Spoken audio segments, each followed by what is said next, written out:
வணக்கம். இன்றைய செய்திகளை விரிவாக பார்ப்பதற்கு முன்பாக முதலில் தலைப்புச் செய்திகள். கிறிஸ்துமஸ் கொண்டாட்டத்தில் ஈடுபட்ட சிறுபான்மையினர் மீது தாக்குதல். சத்தீஸ்கர், ஜார்க்கண்ட், அசாம் மற்றும் கேரளாவிலும் தாக்குதல் நடத்தப்பட்டதால் பரபரப்பு.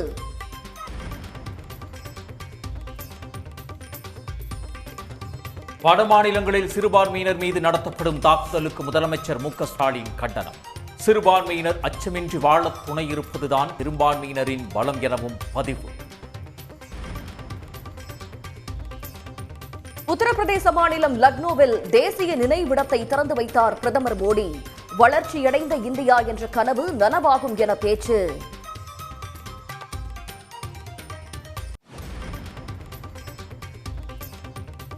தொடர் விடுமுறையால் சுற்றுலா தலங்களில் அலைமோதிய கூட்டம். உதகை மற்றும் கொடைக்கானலில் குளிர்ச்சியான சூழலை அனுபவித்து மகிழ்ச்சி.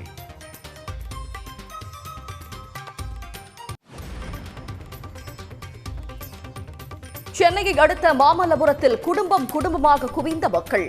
குமரி மாவட்டம் திருப்பரப்பு அருவியில் சுற்றுலா பயணிகளும் ஐயப்ப பக்தர்களும் ஆனந்த குளியல்.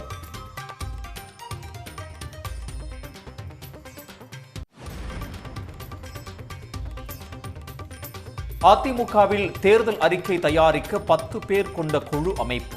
நத்தம் விஸ்வநாதன், பொன்னையன் உள்ளிட்டோர் குழுவில் இடம் பிடிப்பு.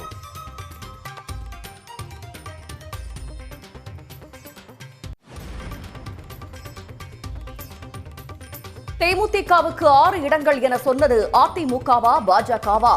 செய்தியாளர் சந்திப்பில் சரமாரியாக கேள்வி எழுப்பிய பிரேமலதா.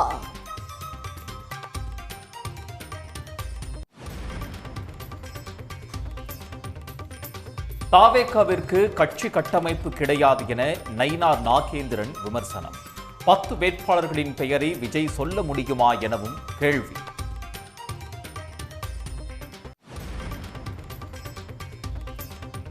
தூத்துக்குடி மாவட்ட தாவேகா முன்னாள் நிர்வாகி அஜித்தா தற்கொலை முயற்சி. தாவேகாவினர் தன்னை திமுக கைக்கூலி என திட்டியதால் மனமுடைந்ததாக தகவல்.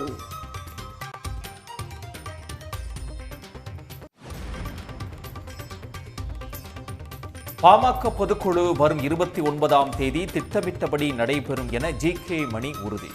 அன்புமணி தரப்பில் விருப்ப மனு பெறுவது போலியானது என்றும் விமர்சனம்.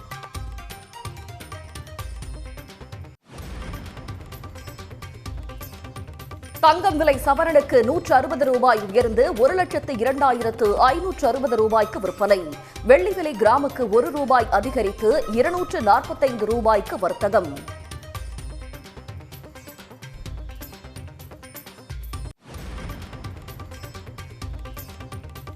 பராசக்தி கண்காட்சியை காண வள்ளுவர் கோட்டத்தில் குவிந்த மக்கள்.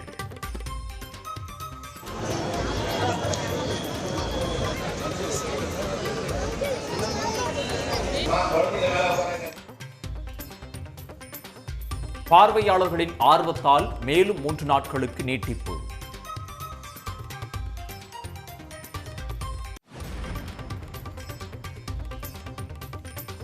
திருப்பூரில் தனியார் வங்கி ஏடிஎம்மில் டெபாசிட் செய்யப்பட்ட கள்ள நோட்டுகள். மளிகை கடைக்காரரை கைது செய்து காவல்துறை நடவடிக்கை.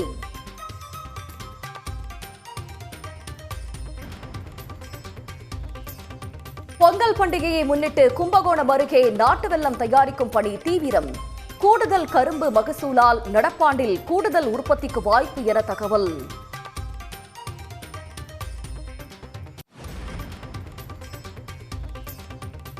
சைக்கிள், பைக்குகளில் இடியாப்பம் விற்பனை செய்ய உரிமம் கட்டாயம். தமிழ்நாடு உணவு பாதுகாப்பு துறை அறிவிப்பு.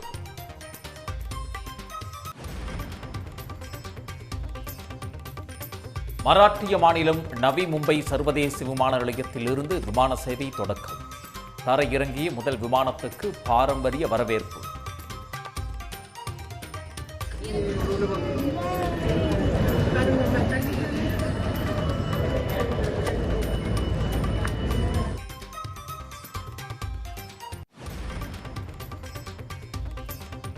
காற்று மாசால் பாதிக்கப்பட்ட டெல்லியில் 2 நாட்கள் கூட தங்க முடியாது.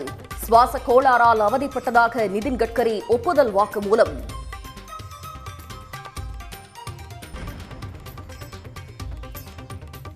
உலக பேட்மிண்டன் சம்மேளனத்தின் விளையாட்டு வீரர்கள் ஆணைய தலைவராக பி.வி. சிந்து தேர்வு. அடுத்த ஆண்டு முதல் 2029 வரை பதவி வகிப்பார் என்று அறிவிப்பு.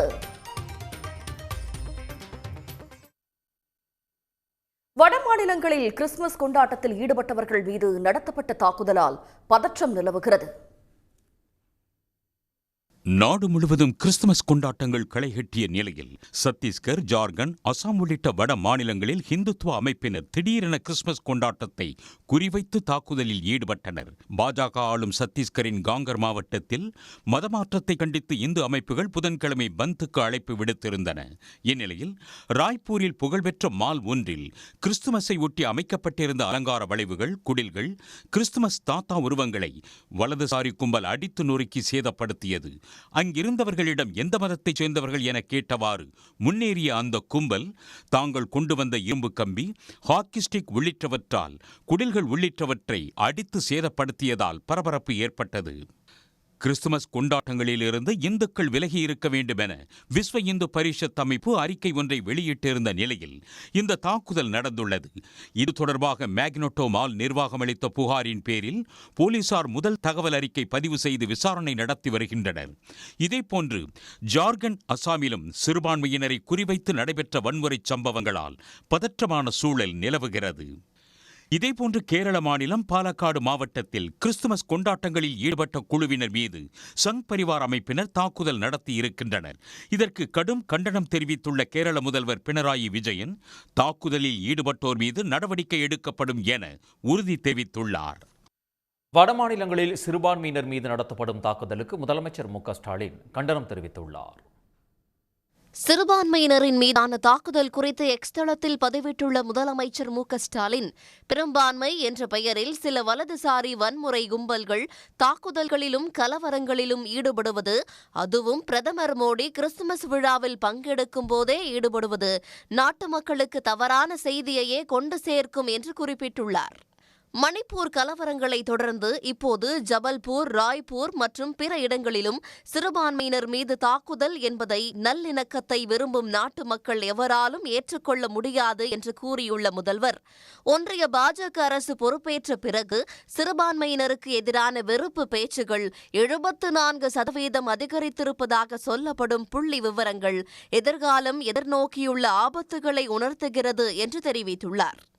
நாட்டு மக்களை பிளவுபடுத்தி குளிர்காய நினைக்கும் கலவர கும்பல்களை இரும்பு கரம் கொண்டு அடக்கிட வேண்டியது நம் அனைவரது பொறுப்பும் கடமையும் என்று தெரிவித்துள்ள மு.க.ஸ்டாலின், சிறுபான்மையினர் அச்சமின்றி வாழ துணை இருப்பதில்தான் பெரும்பான்மையினரின் பலமும் குணமும் இருக்கிறது என்று பதிவிட்டுள்ளார்.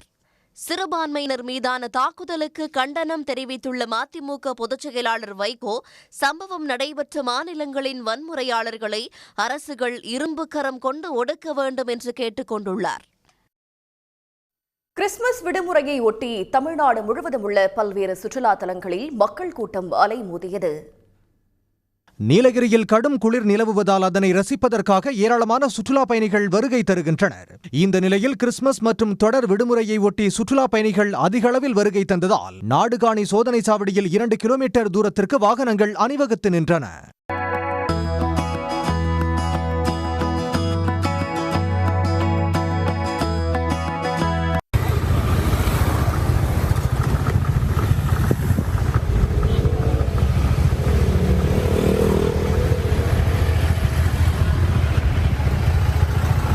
இதேபோல் உதகை அரசு தாவரவியல் பூங்காவில் சுற்றுலா பயணிகள் கூட்டம் அதிக அளவு காணப்பட்டது.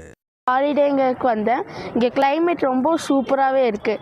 கிளாஸ் ஹவுஸு, பொட்டானிக்கல் கார்டன் ஃபுல்லாகவே சுற்றி பார்க்க சூப்பராக இருக்குது. நான் ரொம்ப இந்த லீவை என்ஜாய் பண்ணுறேன். கொடைக்கானலில் மோயர் சதுக்கம், குணா குகை, வெள்ளி நீர்வீழ்ச்சி உள்ளிட்ட பல்வேறு சுற்றுலா தலங்களில் மக்கள் கூட்டம் அதிகரித்து காணப்பட்டது. இந்த மூமெண்ட் எங்களுக்கு ஒரு மறக்க முடியாத மூமெண்ட்டாக இருக்குது. எங்களுக்கு நாங்கள் வர்ற வழியெல்லாம் பார்த்தோம். அந்த காலத்தில் அந்த மரங்கள் எல்லாம் பார்க்கும்போது ஒரு ஜாலியாக ஒரு சந்தோஷமான ஒரு அனுபவத்தை கொடுக்குது. உங்களுக்கு நல்ல சில்லாக தான் இருக்குது, நல்ல என்ஜாய்மெண்ட்டாக இருக்குது. ஸோ ஃபால்ஸுக்கு வந்திருந்தோம். அடுத்து இன்னும் நிறைய பிளான்ஸ் இருக்குது. But climate is very good. Kumari மாவட்டம் திற்பரப்பு அருவியில் சுற்றுலா பயணிகளும் ஐயப்ப பக்தர்களும் குவிந்தனர். அருவியில் நீராடியும் அருகில் உள்ள நீச்சல் குளத்தில் குழந்தைகளுடன் விளையாடியும் மகிழ்ந்தனர்.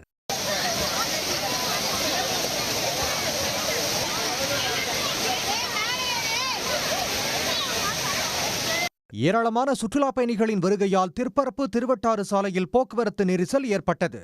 சென்னை அடுத்த மாமல்லபுரத்தில் காலை முதலே மக்கள் குடும்பமாக குவிந்தனர். வெண்ணெய் உருண்டை பாறை, அர்ஜுனன் தபசு, 5 ரதம், கடற்கரை கோவில் உள்ளிட்டவற்றையும் கண்டு ரசித்தனர். இந்தியாவையே நாளை பிடித்து விடுவேன் என்று கூட விஜய் சொல்லலாம். ஆனால் இது சினிமா அல்ல என்று தமிழ்நாடு பாஜக தலைவர் நைனா நாகேந்திரன் விமர்சித்துள்ளார். கிருஷ்ணகிரி மாவட்ட பாஜக அலுவலகத்தில் செய்தியாளர்களை சந்தித்தவர் 10 வேட்பாளர்களின் பெயரை விஜய் சொல்ல முடியுமா என்றும் கேள்வி எழுப்பினார். தமிழகத்தில் டிவிகேவுக்கும் திமுகவுக்கும் தான் போட்டி, பிற கட்சிகளே இல்லைன்ற கருத்து தொடர்ந்து விஜய் வலியுறுத்திட்டு இருக்கிறது. அதாவது சொல்லணும்னா எது வேணாலும் சொல்லிட்டு போகலாம். இந்தியாவே நான் நாளைக்கு ஆண்டு பிடிச்சிருவேன் அப்படின்னு சொல்லலாம். திமுக சொல்கிற மாதிரி தான், 100 நாள் வேலை திட்டத்தை சொல்கிற மாதிரி தான். இது மாதிரி சொல்லிவிட்டு அது பாட்டு கிடக்கு. தம்பி விஜய் சொல்லிக்கிட்டே இருக்கார். இது சினிமா இல்லை. தேர்தல் தேதி அறிவிக்கணும், வேட்பாளர்களை போடணும், போடக்கூடிய வேட்பாளர் விலை போகாமல் இருக்கணும், அவங்களுடைய பூத் பொறுப்பாளர் விலை போகாமல் இருக்கணும். பூத் பொறுப்பாளர்களே கிடையாது, கட்டமைப்பே கிடையாது. யார் வேட்பாளர் இப்போ அவங்க சொல்ல முடியுமா? சொல்ல முடியாது. 234 தொகுதி இருக்குது. வரிசையாக ஒரு 10-15 பேரை வரிசையாக சொல்லுங்க பார்ப்போம். ரெண்டாவது அதுக்கப்புறம் பேசிக்கலாம். உடனுக்குடன் செய்திகளை தெரிந்து கொள்ள சன் நியூஸ் பெல் ஐகானை கிளிக் பண்ணுங்க.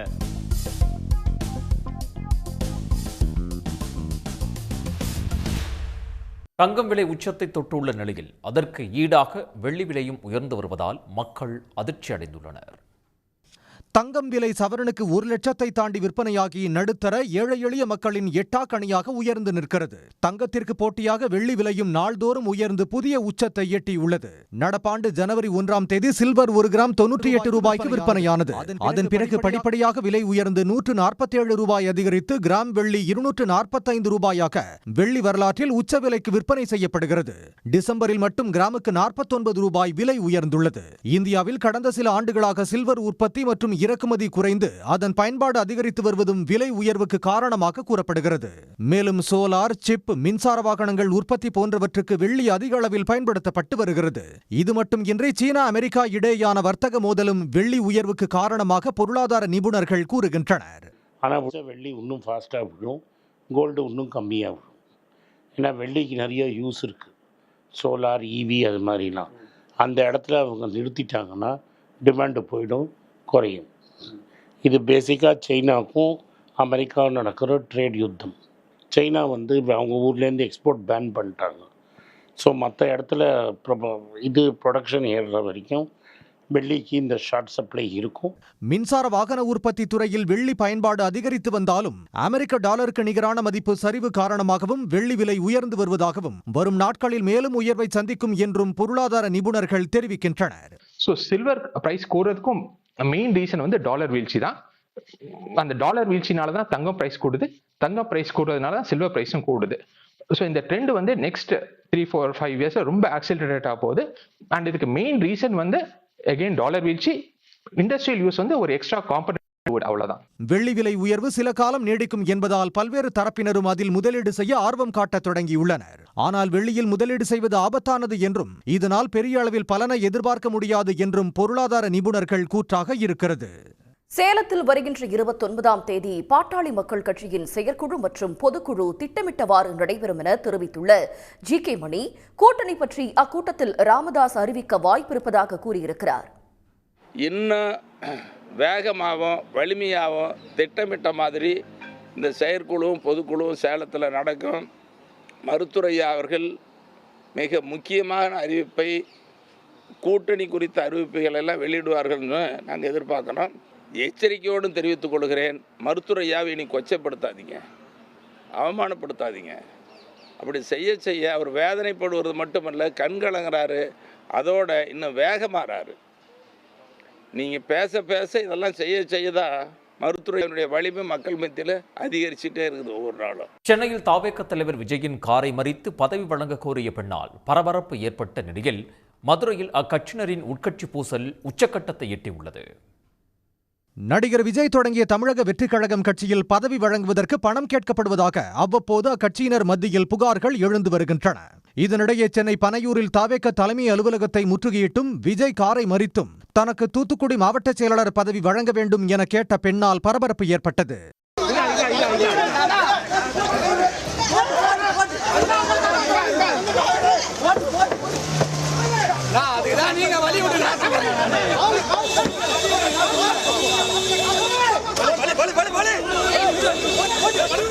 இந்த சம்பவத்திற்கு அடுத்த நாளே தமிழக வெற்றிக் கழகத்தின் மதுரை வடக்கு மாவட்ட செயலாளர் கல்லானை விஜயன்பனை பதவியில் இருந்து நீக்க வலியுறுத்தி தாவேக தொண்டர்கள் ஆர்ப்பாட்டத்தில் ஈடுபட்டனர். ஜாதி பார்த்து பதவி வழங்கிய கல்லானையே வெளியேறு, ஏமாற்றாதே ஏமாற்றாதே, எங்கள் தளபதியை ஏமாற்றாதே, வெளியேறு வெளியேறு, கல்லானையே வெளியேறு. கட்சி பதவிகளில் குறிப்பிட்ட சாதியினரையும் பணம் கொடுப்பவர்களை மட்டுமே நியமிப்பதாகவும் இதுகுறித்து கேள்வி எழுப்பிய கட்சி பெண் தொண்டர்களை ஆபாசமாக பேசியதாக மாவட்ட செயலாளர் கல்லானை விஜயன்பன் மீது குற்றச்சாட்டு எழுந்துள்ளது. வட்ட செயலாளர் அனௌன்ஸ்மெண்ட் பண்ணிருக்காங்க சார். அந்த வட்ட செயலாளர் பாத்தீங்கன்னா யாருமே அந்தந்த ஏரியாலே இல்ல. ஒரு பகுதினா அந்த பகுதியில் ஒரு மக்கள் கூப்பிட்டோன்னே ஓடி போய் நிற்கிறதுக்கு பேர் தான் வட்ட செயலாளர். இங்கே எந்த வட்ட செயலாளருமே அந்த ஆக்டிவ்ல வேலை பார்க்கல. ஏன்னா அவங்க வந்து அந்த தொகுதியிலே இல்லை. ஸோ ஒவ்வொரு பதவியிலையும் ஒவ்வொரு போஸ்டிங்லையும் ஊழல் சார். ஒவ்வொரு கேண்டிடேட்டுமே பணம் வாங்கியிருக்காங்க. 50 லட்ச ரூபா நலத்திட்ட உதவி கொடுக்குறோன்னு சொல்லிட்டு வாங்கிட்டு அந்த நலத்திட்ட உதவியும் பண்றதில்ல. ரொம்ப மன உளைச்சல் சார். ரொம்ப பாடி ஷேமிங் பண்றாரு, குந்தானின்னு கூப்பிடுறாரு. இதுக்கு வேற வேலை இல்லை. ஆனால் உணவு மக்கள் பிரச்சனை சாக்கடையாளுன்னு கொசுக்கு போய் மாநகராட்சிக்கு அலைஞ்சு அப்படின்ட்டு வருதுன்னு மக்கள் பணி செய்யறது ரொம்ப கஷ்டம் சார். இந்த நிலையில் கல்லானை விஜயன்பனை கண்டித்து போராட்டம் நடத்திய தாவேக பிரமுகர் சத்யாவிற்கு எதிராக தாவேக மகளிர் அணியினர் மதுரை காவல் ஆணையர் அலுவலகத்தில் புகார் அளித்தனர். அவங்க மேலே ஒரு மோசடி புகார் இருக்குது.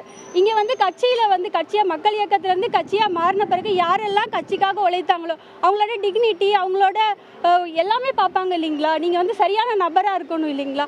ஸோ அதெல்லாம் செக் பண்ணிட்டு தான் போஸ்டிங் போடுவாங்க. அப்போ ஆல்ரெடி அந்த மாதிரி வேலை பார்த்தவங்களுக்கு போஸ்டிங் போட்டிருக்காங்க. ஆனால் இவங்க அவரை போஸ்டிங் போடலைங்கிற ஒரு காழ்ப்புணர்ச்சியின் காரணமாக அவரோட பேரை கெடுக்கணும்னு சொல்லிட்டு பின்னாடி யார் இருக்காங்கன்னு தெரியல சார். அதுதான் கண்டுபிடிக்க சொல்லி போலீஸார்கிட்ட நாங்கள் மனு கொடுத்துருக்குறோம். சத்யா பொய் குற்றச்சாட்டுகளை கூறுவதாக எதிர்த்தரப்பு தெரிவிப்பதால் மதுரை மாவட்ட உட்கட்சி பூசல் உச்சகட்டத்தை எட்டியுள்ளது. அண்மையில் தாவேக நாமக்கல் கிழக்கு மாவட்ட செயலாளர் ஜே செந்தில்நாதன் கட்சியின் மகளிரணி நிர்வாகியிடம் அத்துமீறிய சம்பவம் அதிர்ச்சியை ஏற்படுத்தியது. இதனால் அவரது கட்சி பதவி பறிக்கப்பட்ட நிலையில் பல்வேறு மாவட்டங்களிலும் தாவேகவில் பல குழப்பங்கள் நீடித்து வருகின்றன. உடனுக்குடன் செய்திகளை தெரிந்து கொள்ள சன் நியூஸ் பெல் ஐகானை கிளிக் பண்ணுங்க.